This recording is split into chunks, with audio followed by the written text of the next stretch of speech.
श्री गणेशाय नमः, श्री सरस्वती नमः, श्री कृष्णाय नमः। देखिए, द्वितीय स्कंद के तीसरे अध्याय को हम आपको सुनाते हैं। आप प्रेम से मन लगाकर श्रवण कीजिए। कहो तृतीय अध्याय में देवार्चन को हेत, जौन जौन से देवता जेहि जेहि फल को देत। जो बात आपने हमसे पूछी वह हमने कही। आसन्न मृत्यु बुद्धिमान मनुष्यों को यह श्रीहरि की कथा श्रवणादिक ही श्रेष्ठ है, परंतु अनेक कामों की फल प्राप्ति के लिए अन्य देवताओं का भी भजन करना योग्य है। ब्रह्म तेज बढ़ाने की इच्छा वाले वेदपति ब्रह्मा का पूजन करे, इंद्रियों की पुष्टता चाहने वाले इंद्र की पूजा करे, संतान वृद्धि चाहने वाले दक्ष प्रजापति की पूजा करे। अब यहाँ एक शंका होती है। सुखदेव जी से राजा परीक्षित ने पूछा कि हे मुनिराज, मरने वाले मनुष्य को क्या काम करना चाहिए। सुखदेव जी ने इसका उत्तर तो पीछे दिया, और जो राजा ने सब देवताओं का पूजन नहीं पूछा था, वह सुखदेव जी ने देवताओं का पूजन क्यों वर्णन किया। इसका उत्तर यह है कि सुखदेव जी ने अपने मन में विचार किया कि सब कामना सिद्धि होने के लिए पृथक पृथक देवताओं के पूजन की विधि हम वर्णन करेंगे तो सब जीवों को सुख उत्पन्न होगा। ऐसा विचार कर राजा ने नहीं भी पूछा था तो भी सब कामों की प्राप्ति होने के लिए सब देवताओं का पृथक पृथक पूजन वर्णन किया।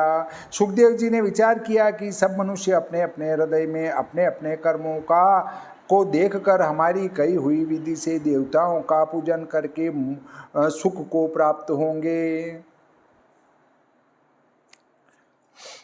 लक्ष्मी की इच्छा वाला दुर्गा देवी की पूजा करे, तेज की अभिलाषा वाला अग्नि की पूजा करे, धन की कामना वाला श्रेष्ठ वसु का पूजन करे, जो वीरवान होना चाहे वह धनदाता महादेव का पूजन करे, अन्नादिक भोग की इच्छा वाला अदिति की सेवा में अनुरक्त हो, स्वर्ग की कामना वाला द्वादश आदित्यों की पूजा करे, राज्य की कामना वाला विश्व देवों का भजन करे, जो देश देशांतर की प्रजा को अपने अधीन करना चाहे वह साध्य नामक देवता का पूजन करे, आयु का प्रार्थी अश्विनी कुमार का और पुष्टि की कामना वाला पृथ्वी को स्वच्छ कर पूजन करे, जिसकी अपनी प्रतिष्ठा की वांछा हो वह लोक प्राप्त द्यावा पृथ्वी की पूजा करे, रूप का चाहने वाला गंधर्वों का, सुंदर स्त्री चाहने वाला उर्वशी अप्सरा का, और सब देश के राज्य की कामना वाला परमेष्ठी नामक ईश्वर का पूजन करे, यश की इच्छा वाला यज्ञ पुरुष की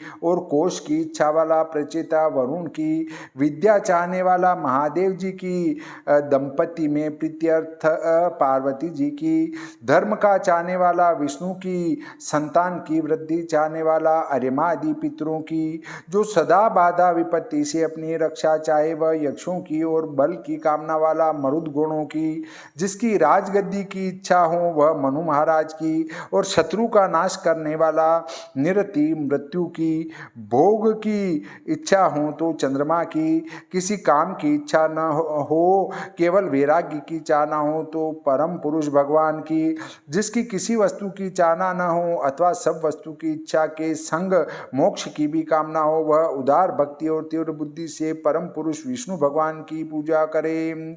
ईश्वर में अचल भाव हो, ब्राह्मण भगवत भक्तों की संगति करना, यही सब कर्म करने वालों को परम पुरुषार्थ का लाभ है। सब ओर से रागादिक का समूह जिससे दूर हो जाए, ऐसा ज्ञान जिस कथा में होता है तब आत्मा मन प्रसन्न होता है। जब सब विषयों से मन हटता है तब केवल्य सम्मत मार्ग में भक्ति योग उत्पन्न होता है। उस समय सब सुख होते हैं, तब वे अनेक प्रकार से हरि कथा में प्रीति करते हैं। शौनक जी बोले कि भरतवंशियों में श्रेष्ठ राजा परीक्षित ने यह कथा सुनकर फिर व्यासपुत्र शब्द ब्रह्म के ज्ञाता पर ब्रह्मदर्शी सुखदेव जी से क्या पूछा। हे विद्वज्जन, सुनने की इच्छा वाले, मुझसे आप कहने के योग्य हो। संतों की सभा में श्री भगवान की कथा ही फल है, वह निश्चय करने से होती है। वह भागवत पांडुनंदन महारथी परीक्षित बाल क्रीड़ा में खेलने के समय श्री कृष्णचंद्र आनंद कंद की क्रीड़ा किया करते थे और व्यासपुत्र भगवान वासुदेव में परायण कथन योग्य श्री वृंदावन विहारी के उदार चरित्र संतों की सभा में सदा कहा करते हैं। सूर्य नारायण उदय अस्त होकर नित्य पुरुष की आयु हरण करते हैं।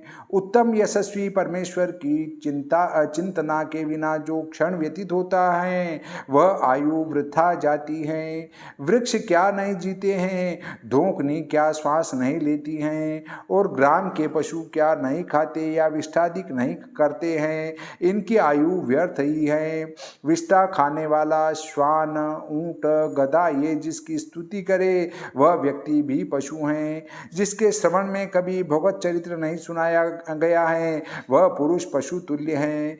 परमेश्वर के चरित्र जो मनुष्य कान से न सुने वह कान सांप के बील समान है।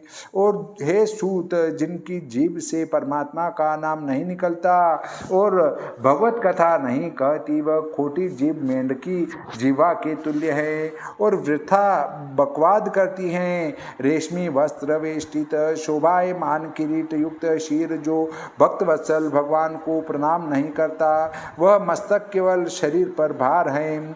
यदि हाथों में सुंदर सुंदर कंकण आदि शोभित हो वह भुजा हरि की सेवा नहीं करे तो वह भी काष्ठ की करछी के तुल्य है।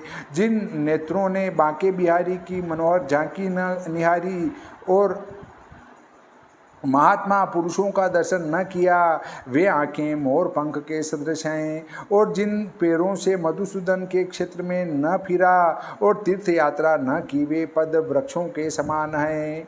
अर्थात जिन पैरों से आप किसी तीर्थ क्षेत्र में नहीं गए वो पैर तो क्या है, वृक्षों के समान हैं।